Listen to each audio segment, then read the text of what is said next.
வாக்குண்டாம் நல்ல மனமுண்டாம் மாமலரால் நோக்குண்டாம் மேனி நுடங்காது பூக்கொண்டு துப்பார் திருமேனி தும்பிக்கையான் பாதம் தப்பாமல் சார்வார் தமக்கு. அனைத்துலக ஆன்மீக அன்பர்களுக்கு வணக்கம். நாம் இப்போ இந்த வீடியோவில் பார்க்கக்கூடிய விஷயம் அப்படிங்கிறது மார்ச் மாதத்துக்கு உண்டான ராசி பலன்கள். அதாவது மார்ச் மாதம் இந்த 30 தேதிகளுக்கும் உண்டான 12 ராசிகளுக்கு உண்டான பலன்களை பார்க்குறோம். ஒவ்வொரு ராசிக்கும் செப்பரேட்டாக தனித்தனியாக நம்ம பார்க்குறோம். அதுக்கு முன்னாடி நம்ம இந்த மார்ச் மாதத்துக்கு என்ன சிறப்பு அப்படிங்கிறத நம்ம பார்த்துருவோம்.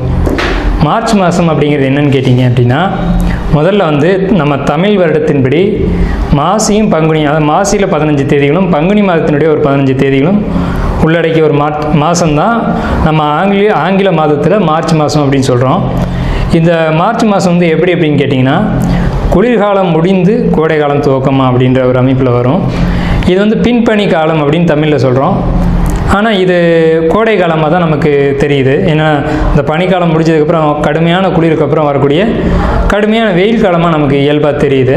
சரி, இந்த மாதத்தில் என்னதான் சிறப்புகள் அப்படின்னு பார்க்கும்போது, இந்த மாதத்தில் தான் ஹோலி பண்டிகையாக இருக்கட்டும், வடநாட்டில் கொண்டாடப்பட ஹோலி பண்டிகை, நம்ம தமிழகத்தில் கொண்டாடக்கூடிய மாசி மகம், அதே மாதிரி மகா சிவராத்திரி, அதே மாதிரி இந்துக்களுடைய எல்லா விதமான பண்டிகை காலங்களையும் இந்த மார்ச் மாதத்தில் நம்ம கொண்டாடுறோம். ஏன் இந்த மார்ச் மாதத்தில் கொண்டாடுறோம் அப்படின்னு நம்ம பார்த்தோம் அப்படின்னு கேட்டிங்கன்னா, வெப்பம் அதிகமாக இருக்குது அப்படின்ற பட்சத்தில் விவசாயம் இதெல்லாம் முடிவு பெற்று மக்கள் ஓய்வாக இருக்கக்கூடிய காலகட்டம். இந்த ஓய்வு நேரங்களில் இறைவனை வழிபடுறதுக்காக, இறை வழிபாட்டுக்காக மட்டுமே நம்ம எடுத்துக்கொண்ட மாதம் தான் இந்த மார்ச் மாதம். முழுக்க முழுக்க இறை வழிபாடு, அதான் ஜாதி மதம் இனம் எல்லா வேறுபாடுகளும் இல்லாமல் எல்லாரும் இணைஞ்சு ஒரு கோயில் எடுத்து கும்பாபிஷேகம் பண்ணுறதா இருக்கட்டும், திருவிழாவாக இருக்கட்டும், அல்லது விரதம் இருந்து ஒரு கோயிலுக்கு போய் மாலை போட்டு ஒரு அர்ச்சனை பண்ணிவிட்டு அங்கே வழிபாடு பண்ணுறதா இருக்கட்டும், இது எல்லாமே எப்போ நடக்குது அப்படின்னு பார்த்திங்கன்னா இந்த மார்ச் மாதத்தில் தான் நடைபெறுது. அப்போ மொத்தத்தில் நம்ம பார்க்கும்போது இது இறை வழிபாட்டுக்கான ஒரு மாதம் அப்படின்னு எடுத்துக்கலாம். முக்கியமான விஷயம் அப்படின்னு பார்த்திங்கன்னா, இந்த மார்ச் மாதத்தில் தான் பிரம்மஹத்தி தோஷத்துக்கான நிவர்த்திக்கான மாதம். தோஷங்களே கடுமையான தோஷம், நிவர்த்தி செய்ய முடியாத தோஷம் அப்படிங்கிறது பிரம்மஹத்தி தோஷம் தான். அதுவே இந்த மார்ச் மாதத்தில் தான் நமக்கு நிவர்த்தி செய்யக்கூடிய காலகட்டங்கள் அப்படின்னு வருது. எப்படின்னு கேட்டிங்க அப்படின்னா, இது மாசி மாதத்தில் வருது அப்படிங்கிறதுனால மாசி மாதத்தில் தான் சிவபெருமான் முருகன்கிட்ட பிரணவ மந்திரத்தினுடைய உபதேசத்தை வாங்குறாரு. முருகன்கிட்ட இருந்து உபதேசம் பெறாரு சிவபெருமான். ஸோ இந்த காலகட்டத்தில் உயர்கல்விக்கான ஒரு அமைப்பு, பெரிய படிப்புகள் படிக்கிறதுக்கான அமைப்பு. இப்போ மார்ச் மாதம் நீங்கள் எடுத்துக்கிட்டிங்கன்னா குழந்தைகளுக்கு இந்த மாதத்தில் தான் எக்ஸாம் இதெல்லாம் முடிவுக்கு வரும். எக்ஸாம்லாம் முடியக்கூடிய காலகட்டம் அப்படின்னு எடுத்துக்கலாம். ஸோ இந்த மார்ச் மாதத்தில் படிப்பு, கல்வி, உயர்கல்வி போன்ற விஷயங்களை நம்ம கையில் எடுக்கிறதுக்கும் கலைகளை கற்றுக்கிறதுக்கும் இதுக்கெல்லாம் ஒரு சிறந்த மாதமாக இருக்கும். புதிய கலைகளை கற்றுக்கிறது, மந்திர உபதேசங்களை வாங்கிக்கிறது, அல்லது மந்திரங்களை படிக்கிறது, மந்திர கலைகளை பயன்படுத்துறது, முன்னோர்களுக்கு தர்ப்பணம் திதி போன்ற விஷயங்களை கொடுக்கறது அப்படிங்கிறது இந்த மார்ச் மாதத்தில் தான் செய்கிறது ரொம்ப விசேஷமாக இருக்கும் அப்படின்னு புராணங்கள்லையும் இதிகாசங்கள்லையும் சொல்லப்பட்டிருக்கு. அதே மாதிரி விரத தினங்கள் அப்படின்னு பார்க்கும்போது இந்த மாதத்தில் இந்த மாதம் ஆரம்பித்த உடனே பௌர்ணமி வரும், அடுத்து ஏகாதசி வரும். அதே மாதிரி 15ஆம் தேதி அன்றைக்கி பார்த்தீங்க அப்படின்னா உங்களுக்கு திருவோண நட்சத்திரம் வரும், ஏகாதசி திதி வரும், பூச நட்சத்திரம் அன்று தான் பௌர்ணமி வரும் மாசி மாதத்தில் மட்டும். இந்த மாதத்தில் தான் மகா சங்கடகர சதுர்த்தி அப்படின்னு சொல்லக்கூடிய சங்கடகர சதுர்த்தி வரும். இந்த சங்கடகர சதுர்த்தியில் பூஜை பண்ணக்கூடியவங்க, விரதம் இருக்கக்கூடியவங்களுக்கு எல்லா விதமான தோஷங்களும், எந்த ஜென்மத்தில் செஞ்ச தோஷங்களும் பாவங்களும் நீங்கும் அப்படின்னு சாஸ்திரங்கள் சொல்லியிருக்கு. அப்பேற்பட்ட இந்த மார்ச் மாதத்தில் 12 ராசிகளுக்கு உண்டான பலன்களை நாம் இப்போ பார்ப்போம். அன்பார்ந்த மீன ராசி நேயர்களே, உங்களுக்கு இந்த மார்ச் மாதம் எப்படி இருக்குது அப்படிங்கிறத நம்ம பார்க்க இருக்கோம். இந்த மாதம் மார்ச் அப்படிங்கிறது உங்களை பொறுத்த வரைக்கும் ஏற்ற இறக்கங்கள் நிறைந்த மாதம்னே சொல்லலாம். எந்தெந்த இடத்துல ஏற்றம், எந்தெந்த இடத்துல இறக்கம் அப்படிங்கிறத தெளிவாக பார்ப்போம். முதல் விஷயம், உங்களுக்கு ஹெல்த் வைஸ் அப்படிங்கிறது, உடல்நிலை அப்படிங்கிறத பொறுத்த வரைக்கும் ஒரு நியூட்ரலான ஒரு அமைப்பு தான். எந்தெந்த விஷயங்களில் நீங்கள் கவனமாக இருக்கணும், எச்சரிக்கையாக இருக்கணுன்றதை நம்ம சொல்லிடுவோம். முதல்ல அதிகமான ஸ்வீட்டு எடுத்துக்கிறத நீங்கள் குறைச்சிக்கணும். அதிகமான கொழுப்பு நிறைந்த உணவுகளை குறைச்சிக்கணும்.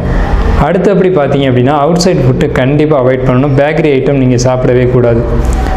என்ன அப்படின்னு கேட்டிங்கன்னா, உங்களுக்கு ஃபுட் பாய்சன் ஆகக்கூடிய அமைப்பு அப்படிங்கிறது இந்த மார்ச் மாதத்தில் மட்டும் உங்களுக்கு இருக்கும். அதனால தான் பேக்கரி ஐட்டம் தொடக்கூடாதுன்னு சொல்கிறேன். ஏன்னா இப்போ கேது அப்படிங்கிறது வந்து செரிமானம் இல்லாத தன்மையும் ஃபுட் பாய்சன் பண்ணக்கூடிய ஒரு அமைப்பையும் உங்கள் ஜாதகத்தில் வந்து உங்களுக்கான ஒரு அமைப்பாக இருக்குது.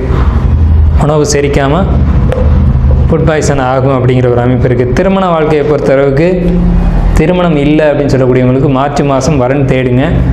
வரன் இங்கே இருக்குது அப்படின்ற ஒரு தகவல் உங்களுக்கு கிடைக்கும்.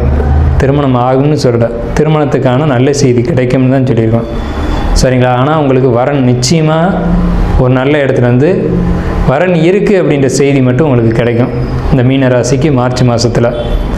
அதை வச்சு நீங்கள் தேட ஆரம்பிங்க. ஆனால் திருமண தடை தான் இந்த மார்ச் மாதம் வரைக்குமே தடை தான். அதே மாதிரி உங்களுக்கு ஜாப்னு சொல்லும்போது ஜாப்பில் எண்ணற்ற சிக்கல்களை நீங்கள் சந்திச்சுக்கிட்டு இருக்கீங்க, சந்திக்கணும். மார்ச் மாதம் முழுக்கவே சந்திக்கணும். நண்பர்களே எதிரியானது ஒரு கதை, நண்பர்களை நீங்கள் எதிரி ஆக்குனது ஒரு கதை. நண்பர்கள் எதிரி ஆவீங்க. நீங்கள் ஒன்று இறங்கி போகணும், இல்லை அவங்க போக்குக்கு நீங்கள் போனீங்கன்னா ரொம்ப நல்லது. யாரையும் பகைச்சிக்காமல் வாழ பழகிக்குங்க. எல்லா இடத்துலையும் ஒரு எதிரி அப்படின்றவங்க இருக்க தான் செய்வாங்க. அதை புரிஞ்சுக்கிட்டு நீங்கள் நடந்துக்கிட்டீங்க அப்படின்னா ஜாப்பில் சக்ஸஸ் பண்ணலாம். ஜாப்பை பொறுத்த வரைக்கும் ஐடி துறையில் இருக்கக்கூடியவங்க, ஒர்க் ஃப்ரம் ஹோமில் இருக்கக்கூடியவங்களுக்கு ஓகே, அதை தனித்து வேலை செய்யக்கூடியவங்களுக்கு ஓகே. இந்த ஒரு டீமாக ஒரு இடத்துல போய் ஜாப்பில் இருக்கக்கூடியவங்களுக்கு தொந்தரவுகள் இருக்க தான் செய்யும். அதுவும் எண்ணற்ற சிக்கல்கள் இருக்கும்னு சொன்னேன். தீர்க்க முடியாத தொந்தரவுகள் இருக்கும். குறிப்பாக வந்து ஃபைனான்ஸில் ஒர்க் பண்ணுறக்கூடியவங்களுக்கெல்லாம் பிரச்சனைகள் அதிகமாக இருக்கும். வசூல் சரியாக ஆகாது அப்படிங்கிற ஒரு நிலை. அதே நேரத்தில் உங்களுக்கு இந்த மாதம் வந்து பொருளாதாரம் தட்டுப்பாடு இருக்காது. வருமானத்துக்கு கொஞ்சம் சற்று குறைபாடுகள் இருக்கும். தொழில் பண்ணுறதை பொறுத்த வரைக்கும் உங்களுக்கு ஆன்மீகம், ஸ்பிரிச்சுவல், ஜோதிடம் இது சம்மந்தப்பட்ட துறைகளில் யாரெல்லாம் இருக்கீங்களோ இந்த மீன ராசியில் அவங்களுக்கெல்லாம் அற்புதமான காலகட்டம் தான் சொல்லணும். ஆனால் அதே சமயத்தில் இது இல்லாத வேறு தொழில்களில் இருக்கக்கூடியவங்க, அதாவது குறிப்பாக வந்து ஜவுளித்துறையில் இருக்கக்கூடியவங்க அல்லது ரியல் எஸ்டேட்டு இந்த மாதிரியான தொழில்கள், புரோக்கரேஜ் தொழில்கள், கமிஷன் பேஸ்டு தொழில்கள், இந்த மாதிரி துறைகளில் இருக்கக்கூடியவங்களுக்கு தொந்தரவுகள் வரத்தாங்க செய்யும். இதுதான் உண்மை. ஸோ இந்த தொழிலை நீங்கள் மாற்றணும் அப்படிங்கிறது தான் உண்மை.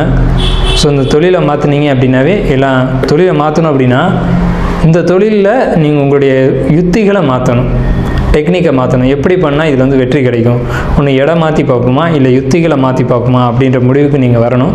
ஸோ இதன் மூலமாக நீங்கள் தொழிலில் வெற்றி அடைய முடியும். படிப்பு, கல்வி அப்படின்றத பொறுத்த வரைக்கும் மீன ராசிக்கு மாணவர்களாக இருந்தீங்க அப்படின்னா படிப்பில் மட்டுமே கவனம் செலுத்தணும். படிப்பை தவிர கவனங்கள் சிதறி போகும். கவனம் படிப்பை தவிர மற்ற எல்லா விஷயங்களும் இருக்கும். குறிப்பாக வந்து ஆன்லைன் சொல்லக்கூடிய மொபைலு, இன்ஸ்டாகிராமு, வாட்ஸ்அப்பு, ஃபேஸ்புக்கு இதில் மட்டும்தான் கவனம் இருக்கும். இது வந்து இந்த காலகட்டத்தில் உங்களுக்கு தேவையற்ற ஒரு விஷயங்கள் அப்படின்னே சொல்லலாம். ஏன்னா இதன் மூலமாக உங்களுக்கு பிரச்சனைகள் வர காத்துட்ருக்கு. என்ன மாதிரியான பிரச்சனைகள்னால் எண்ணற்ற பிரச்சனைகளை சொல்லலாம். தேவையற்ற பிரச்சனைகள் நீங்கள் சந்திக்கணும் அப்படின்ற ஒரு அமைப்பு இருக்குது. அப்படிங்கிறதுனாலேயே நீங்கள் இதை விட்டுட்டு நீங்கள் படிக்கிறதுக்கு உண்டான வேலைகள், அதாவது 10th படிக்கிறீங்க, +2 படிக்கிறீங்க, முக்கியமான நிலையில் இருக்கீங்க அப்படின்னா படிப்பில் மட்டும் கவனம் செலுத்துங்கன்றது என்னுடைய அறிவுரை. ஸோ இதை முடிச்சுட்டு நீங்கள் வந்து இந்த படிப்பு தேர்வுக்கு பிறகான ஏப்ரல், மே, ஜூன் அந்த மாதத்துலலாம் நீங்கள் வந்து என்ன வேணாலும் பண்ணிக்கலாம். ஆனால் இது வந்து மார்ச் மாதம் அப்படிங்கிறது தேர்வுக்கான ஒரு காலகட்டமாக இருக்கிறதுனால மாணவர்களுக்கு ரொம்ப எச்சரிக்கையாக இருக்கணும். தொழில்துறை படிக்கக்கூடிய, இன்ஜினியரிங் படிக்கக்கூடியவங்க, ஐடி துறையில் படிக்கக்கூடியவங்க, நீட் எக்ஸாமுக்காக படிக்கக்கூடிய மாணவர்களை பொறுத்த வரைக்கும் அற்புதமான காலகட்டம். படிப்பும் நல்லாயிருக்கும், மார்க்கும் நல்லா ஸ்கோர் பண்ணுவீங்க, அதிலலாம் எந்த தொந்தரவுகளும் வராது. கல்வி நிலை அருமையாகவே இருக்கும். நீங்கள் அது மட்டும் இல்லை, கல்வி நிலையில் நல்லா அதிகமாக ஸ்கோர் பண்ணிட்டீங்க அப்படின்றதுனால உங்களுக்கு சரியான இடம், சரியான படிப்பு, சரியான கட்டணம் அமையும் அப்படிங்கிறத உண்மை. தொழில், வேலை, வருமானம், குடும்பம் இது சார்ந்த விஷயங்களை பற்றி நம்ம பேசியிருக்கோம். கல்வி நிலையை பற்றி பேசியிருக்கோம். ஸோ உங்களுக்கு வந்துட்டு 100க்கு 70% நல்ல பலன்கள் தான் இருக்குது. நீண்ட தூர பயணங்கள், ஆன்மீகம் சம்மந்தப்பட்ட பயணங்கள் நிச்சயமாக இருக்குது. பயணம் போயிட்டு வருவீங்க. பயணங்கள் போகிறது நல்லது. ஆலய பயணங்கள் அதிகமாக இருக்கும். நீங்கள் விரும்பினாலும் விரும்பாட்டியும் அந்த மாதிரி பயணங்களை வந்து உங்களுக்கு அதுவாகவே திடீர்னு அமையும்.